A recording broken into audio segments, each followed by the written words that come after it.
Namami digital से जुड़ने के लिए अभी करें QR कोड स्कैन।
अर्शी, आज CETP सोसाइटी जहाँ पर आप खुद भी व्यापारी हैं, वहाँ के संस्था ने आपका सम्मान किया, क्या कहना चाहेंगे? मैं अपने घर में आया हूँ, मेरे बड़े छोटे भाइयों ने यहाँ पर आज मुझे बुलाया तो उन्होंने, उनका प्रेम है, उनका आशीर्वाद है और इसी कारण से मैं उनसे मिलने के लिए आया। जिस तरह से आपने मंच से आज व्यापारियों के लिए बहुत सारी बातों का जिक्र किया है कि सरकार में किस तरह से आप दिल्ली के व्यापारियों को मदद मिलने वाली केंद्र से, देखिए जो इश्यूज केंद्र से रिलेटेड हैं उन सब इश्यूज को हम लेकर के जो भी विभाग होगा उनके बीच में जाएंगे। जो भी हमने पहले भी दिल्ली के व्यापारियों के लिए बहुत कुछ किया है केंद्र की सरकार ने, आगे भी जो कुछ भी उनकी रिक्वायरमेंट होगी उनसे डिस्कस करके समझ के उसको समाधान करने का प्रयास करेंगे। दिल्ली में जो सरकार है उनका आरोप है कि दिल्ली को पीने का पानी जो है वो हरियाणा की वजह से नहीं पहुंच पा रहा है और अब तो मंत्री जो है अनशन पर बैठी। देखो, दिल्ली की जो राज्य की सरकार है, ये केजरीवाल साहब वाली जो सरकार है, ये ड्रामेबाज, झूठे और भ्रष्टाचारी लोगों की सरकार है। सारी दुनिया जानती है, पूरा देश जानता है। इन्होंने कहा है कि हम फ्री पानी और आधे दाम पे बिजली देंगे। कौन देगा?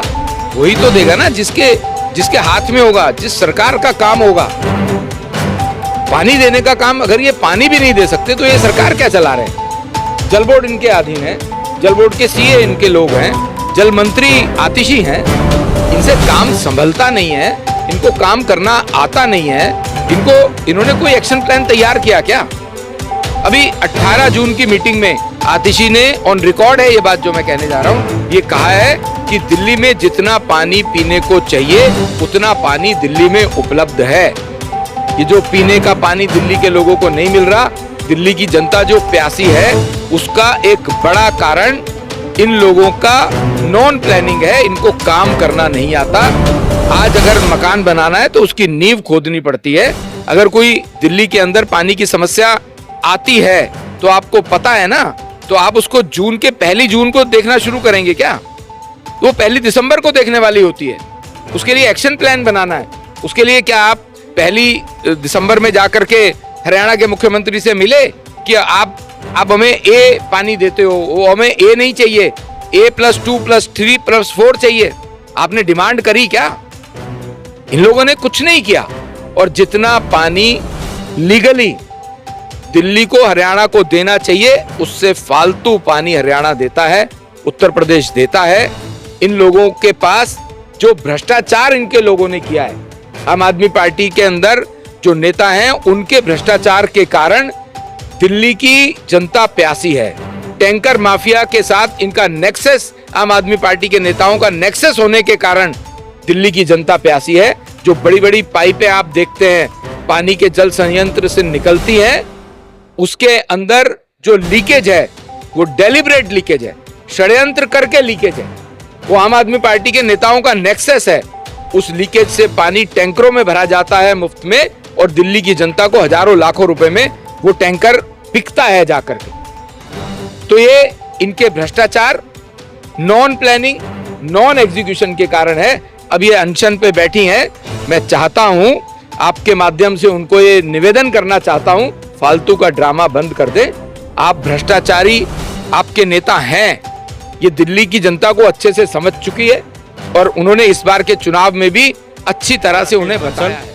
प्रेसिडेंट सीईटीपी सोसाइटी, झिलमिल इंडस्ट्रियल एरिया, दिल्ली। आज हमने अपने ही क्षेत्र के उद्यमी और नवनिर्वाचित एमपी व मिनिस्टर, सौभाग्य से मिनिस्टर बने हुए हो, उनके स्वागत के लिए ये कार्यक्रम रखा है।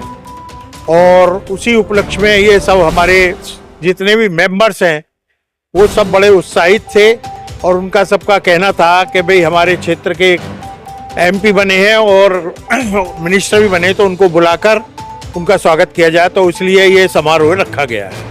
मैं नरेंद्र छाबड़ा, झिलमिल सिटी सोसाइटी का general secretary, East Delhi Manufacture Association का general secretary, Delhi Manufacture Association का general secretary, CTP Federation Delhi का जनरल सेक्रेटरी और कई संस्थाओं से जुड़ा हूँ। आज हमारे बीच में हमारे सांसद, हमारे चुने हुए प्रतिनिधि और हमारे एरिया के उद्यमी, एक व्यापारी जो सांसद बन के, केंद्रीय राज्य मंत्री बन के जो आए हैं, उनका स्वागत समारोह, उनका अभिनंदन और उनका था। तो इसी बीच में वो हमारे बीच में ही हैं। उन्होंने कहा कि जो भी समस्या हो, किसी तरीके की केंद्र संबंधित कोई भी समस्या हो, मैं उनके लिए हमेशा अवेलेबल हूँ और मैं आपके लिए हमेशा तैयार हूँ। हर्ष जी का स्वागत किया, क्या कहना चाहेंगे इस विषय? देखो, हर्ष चारों तरफ हर्ष ही हर्ष है। जब हर्ष जी हमारे सांसद है, हमारे बीच में सबसे बड़ी बात है कि एक लोकल आदमी इस एरिया का और सांसद चुन के आया, और हमारे लिए सबसे बड़ी उपलब्धि क्या होती है, उसके बाद केंद्रीय राज्य मंत्री और सोने पे सुहागा, इससे बड़ी क्या बात हो सकती है। ये तो हमारे लिए उपलब्धि से हमारे बीच उन्होंने कहा है कि मैं यहीं फैक्ट्री होती थी, हम रोज मिलते थे पहले किसी टाइम, तो फिर अब तो हमारे लिए जलवायु इस एरिया में चारों तरफ खुशी की लहर है कि हमारे बीच में हमारा सांसद, हमारा भाई, हमारा राज्य मंत्री, केंद्रीय राज्य मंत्री है। कोई भी समस्या किसी भी तरीके की ये होगी, उन्होंने कहा कि जब भी हो मैं हमेशा। सीटीपी के हमारे सभी साथियों ने हमारे केंद्रीय राज्य मंत्री श्री हर्ष मल्होत्रा जी का स्वागत अभिनंदन कार्यक्रम रखा और बड़ी संख्या में यहाँ पर सभी हमारे उद्यमी भाई आए और बड़ी खुशी की बात है, क्योंकि हर्ष जी भी हमारे उद्यमी भाई है और उद्यमी के लिए बनना, उद्यमी का बनना मंत्री और वो भी भारत सरकार में बनना, इसका सभी का चेहरे पर खुशी का इजहार है। और मैं समझता हूँ आने वाले समय में इंडस्ट्री से संबंधित समस्याएं, उनका समाधान भी जल्द से जल्द माननीय मंत्री जी के माध्यम से सबका होगा और भारत आगे बढ़ेगा और विकास की गति और पकड़ेगा।